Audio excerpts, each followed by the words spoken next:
Okay, so the question I got was that there's a dose of 240 milligrams of acetaminophen and it's been prescribed. It says how many milliliters is needed if there's 80 mgs and 2.5 milliliters. So you have 2.5 milliliters, there's 80 milligrams.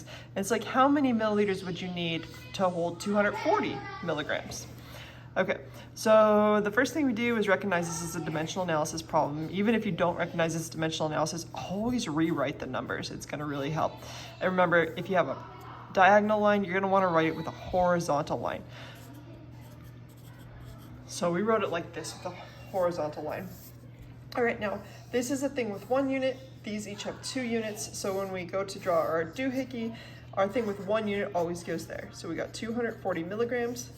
If that's milligrams, we have to put milligrams here, but we gotta take this full 80 milligrams and move it down here. Sorry, it's so loud in my house. It's just life with kids.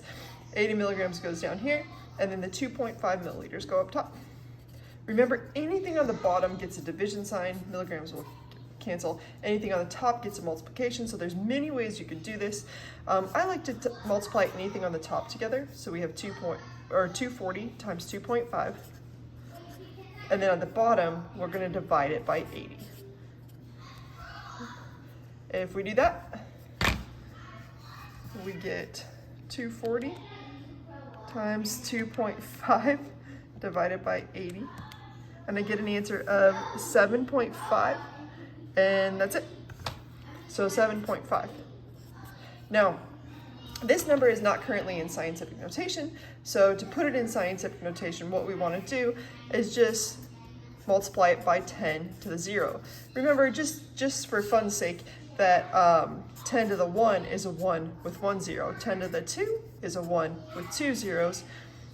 10 to the 3 is a 1 with 3 zeros. We even said 10 to the 8 is a 1 with 8 zeros. And 10 to the 0 is a 1 with 0 zeros. So essentially, to put it in scientific notation, when we say 10 to the 0, all we're saying is we're taking 7.5 times 1, if that makes sense. So that is it. Hopefully that helps answer your question. And then, of course, our resulting units would be milliliters.